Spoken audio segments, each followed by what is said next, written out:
Benvidos a unha nova entrevista de Atlético TV, os acompañanos Raquel Carrera, benvida. Moitísimas gracias por convidarme. Directora da Orquesta da Universidade de Vigo, que se estrea este sábado, hoxe mesmo, que estou por ser o sábado, hoxe mesmo ás 8:30 no auditorio do Conservatorio. Como surdiu esta orquesta? Pois un pouco foi pola a miña inquedanza como profesora. Eu son profesora de violín no Conservatorio de Ourense, e moitos dos meus alumnos, cando remataban os seus estudos de grau profesional, que suelen ter uns 18 anos nese momento, e se tiñan que inclinar por que fago agora da miña vida, moitos sí que optaban por continuar cos seus estudios musicais no grau superior, e moitos outros, o máis habitual realmente, é facer algún grau universitario, non?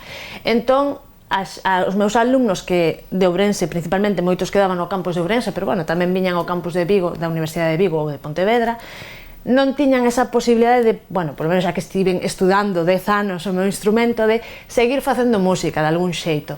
Entón, se ben é certo que noutras universidades españolas, e incluso en Galicia temos a Orquestra da Universidade de Santiago de Compostela, no caso da Universidade de Vigo había esa carencia. Entón, dicen, aquí hai un oco que preencher e que pode beneficiar moito a este perfil de alumnado e incluso a outro que xa está agora estudando e non tivo esa posibilidade cando rematou, cando tivo que tomar esta decisión.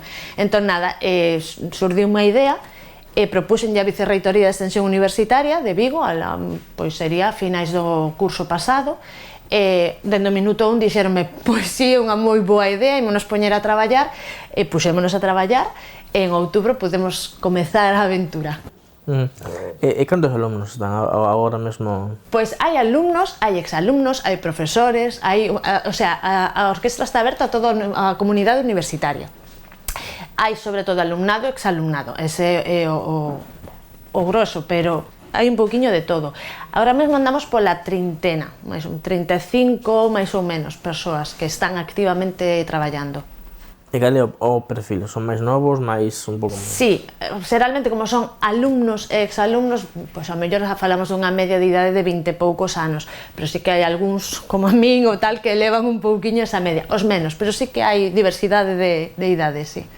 E como foi atopar ese equilibrio entre instrumentos para ter unha orquesta? Difícil, de feito é difícil, porque ademais veñen de perfis moi diferentes. Hai xente que rematou os seus estudios de grau profesional, xa como che dicía, que xa son 10 anos de práctica, pero ao mellor abandonáranos, a oxidación, non? Hai outros que non chegaron a rematar eses estudos, polo que fora, os abandonaron antes, pero quixeron retomalo. Hai xente que está aprendendo un instrumento novo, hai xente que hai anísimos xa que deixara de tocar, e agora de repente, por exemplo, no caso de algún profesorado, eu estudiei violín hai moitos anos e agora, con esta oportunidade volvino a sacar do arcón e puxenme a tocar. O sea, hai unha diversidade de perfis moi grande. Iso fai moi complicado, obviamente, o traballo, pero a súa vez é moi enriquecedor para todos. No meu caso, pois teño que imaginar, como soluciono este problema, que podemos tocar todos, que uns teñan ese reto de volver coller e os outros non se aburran moitos, que teñen un pouquiño máis de nivel nese sentido. Entón, é un reto para todos, pero é moi instructivo tamén.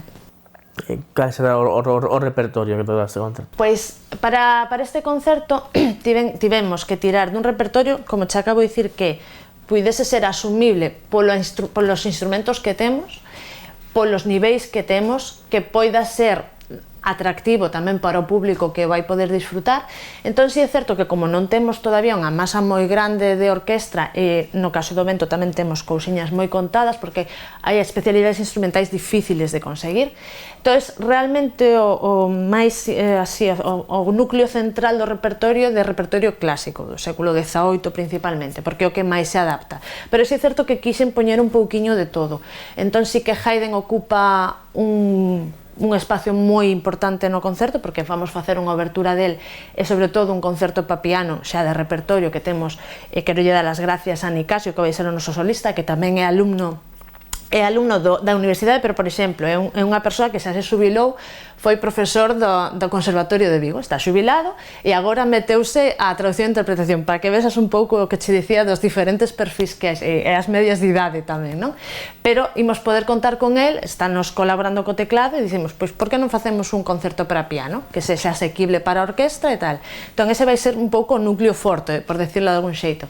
Pero logo tamén imos facer unha escapadiña con Bartók, que xa estamos no século XX, Vamos facer unha obriña de Mozart, que sí que é certo, bueno, unha sinfonía, que é certo que se move outra vez neste período clásico, e tamén imos rematar pois con Rossini, que xa é decimonónico e outro tipo de música, pero bueno, todo isto dentro do que consideramos que podíamos facer neste inicio, pois que en outubro non nos coñecíamos, é dicir, é moi poquinho tempo de percorrido, pero penso que poderemos abordalo máis ou menos decentemente. Como foron todos estes meses de traballo con rapaces?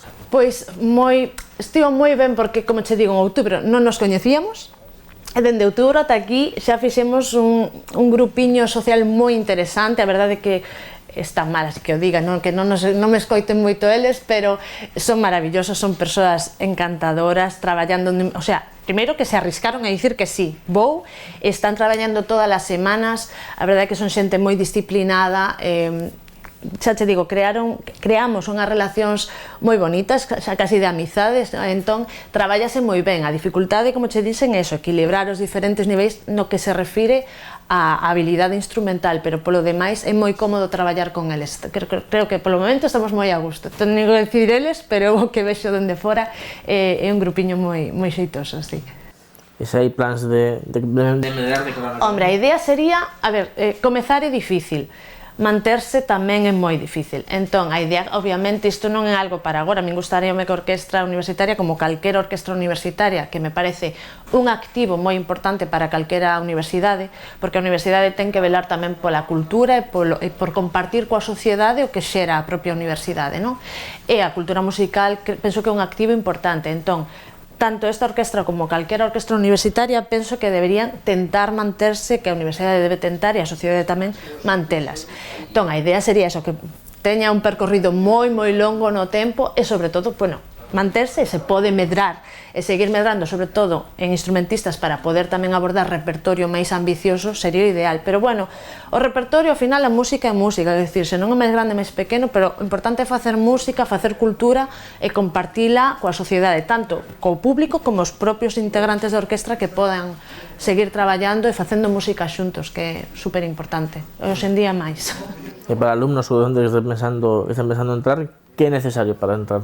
Para entrar, a ver, realmente agora mesmo, é certo que agora estamos comezando, sei que a universidade quere, como é lóxico, fan outras, facer uns estatutos e todo para definir quen é membro, quen non é membro, pero sí que é certo que de entrada está aberta a calquer membro que tivera ou teña, o sea, en pasado ou en presente, algunha relación como comunidade universitaria, é dicir, dende profesorado, alumnado, personal de administración que teña ou tivera no pasado, por iso digo, ese alumnado ou exprofesorado. Coa Universidade de Vigo, da igual no campus ou a carreira, ou xa che digo, ou a función que teña na universidade, que saiba un mínimo de tocar algún instrumento sinfónico da orquestra, vale?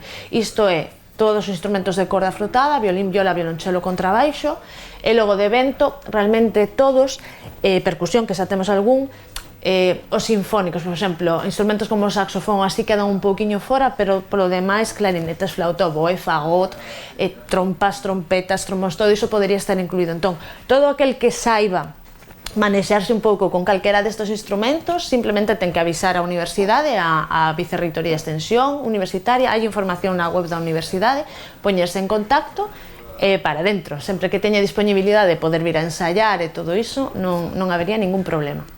Pois quedamos con iso, concerto hoxe a 7:30 no Martín Codax, en Ourense, cando era?